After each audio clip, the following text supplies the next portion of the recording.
Hello again, welcome back to Salisbury, where a major attempted murder investigation is underway following a nerve agent attack on a former Russian spy. Now, Sky sources have told us that Sergei Skripal, his daughter Yulia as well, remain in a coma in hospital. But some breaking news in the last few moments. We now understand the police officer who came to their aid is talking and engaging with doctors in hospital. So some good news this morning, that coming from the Home Secretary Amber Rudd. We'll be speaking to her about the investigation shortly. Skripal and his daughter, though, remain in a serious condition as the investigation into the attack that happened here in Salisbury on Sunday continues. I'm joined now by our West of England correspondent, Rebecca Williams. Rebecca, we know the investigation is well underway. Hundreds of officers are involved. We can see that they've been working through the night here in the city. What exactly are they doing? Well, they're carrying this on. You can see Zizi restaurant behind me. That's one of the focuses of this investigation, as well as the Mill pub. Those have been cordoned off ever since this happened. And that is where we understand that they've been eating and drinking before it all unfolded at 4 o'clock on Sunday. So the police say that they are trying to build up a time frame. They say this is the very start of their investigations. But of course, the focus now is finding out what this nerve agent is. We haven't been told. The police know already, but of course, for operational reasons, they're not telling us. They will have to look at how it was administered, whether it was sprayed in a liquid form or whether it was used as a gas. It seems a gas is unlikely because it has to be heated up.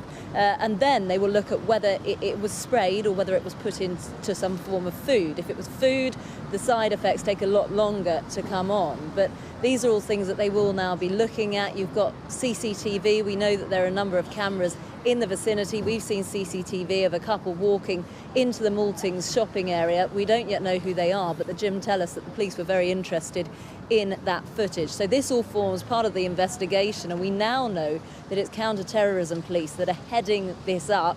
It's been taken over. Wiltshire police have passed over the reins. So this is all crucial information, and all the while we're getting more information about Sergei Skripal and his daughter, the 33-year-old Yulia, who of course had come to visit him from Russia. She'd been working, apparently, according to her social media page, for PepsiCo in Moscow. But when she was here, living in the UK, she'd been working at the Holiday Inn in Southampton in Eastleigh. So these are all details that we are finding out. But of course, for the police, this is now an incredibly important investigation. They're now treating this as attempted murder. We've got 2 people critical in hospital still. They've been like that for a number of days. And then this police officer too, he's in a serious condition, but getting intensive care.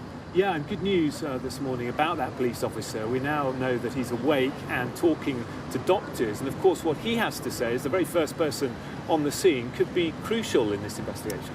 Yeah, so this will form part of the evidence. Of course, the fact that he was there, he can give information about what happened here at 4 p.m. on Sunday will be incredibly important. And the police have said if anyone was here that day, they want to speak to all of them, presumably to rule out people as suspects. We've seen people actually going up to the police in the last couple of days and trying to say, you know, I was here, can you rule me out? And that is something I think we're likely to see over the coming days as well. But they are appealing for any CCTV, any images, anything that can help with this very rare and very mysterious investigation in this very small cathedral city. What about the couple that was seen on CCTV walking past the gym here at around the time that Sergei and Yulia were in the city centre? Well, yeah, I mentioned them earlier. At the beginning, there was some debate as to whether it was Sergei and Yulia themselves. I don't think it is. She looks very clearly to have blonde hair, and they look like they're holding hands.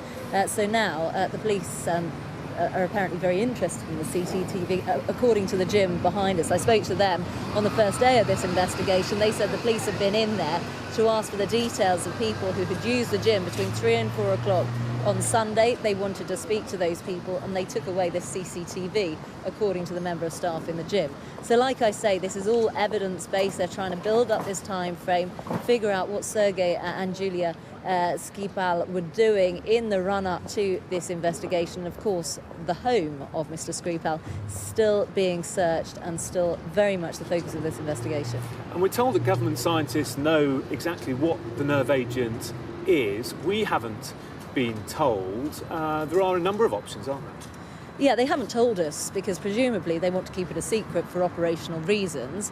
It could be various nerve agents. I mean, we've seen some very high-profile cases just last year. The half-brother of the president of North Korea, Kim Jong-un, his half-brother was assassinated using what's called a VX. That's a nerve agent. There has been some talk about that, but I don't think it was what was used in this case. But, you know, the police need to figure out how this was administered.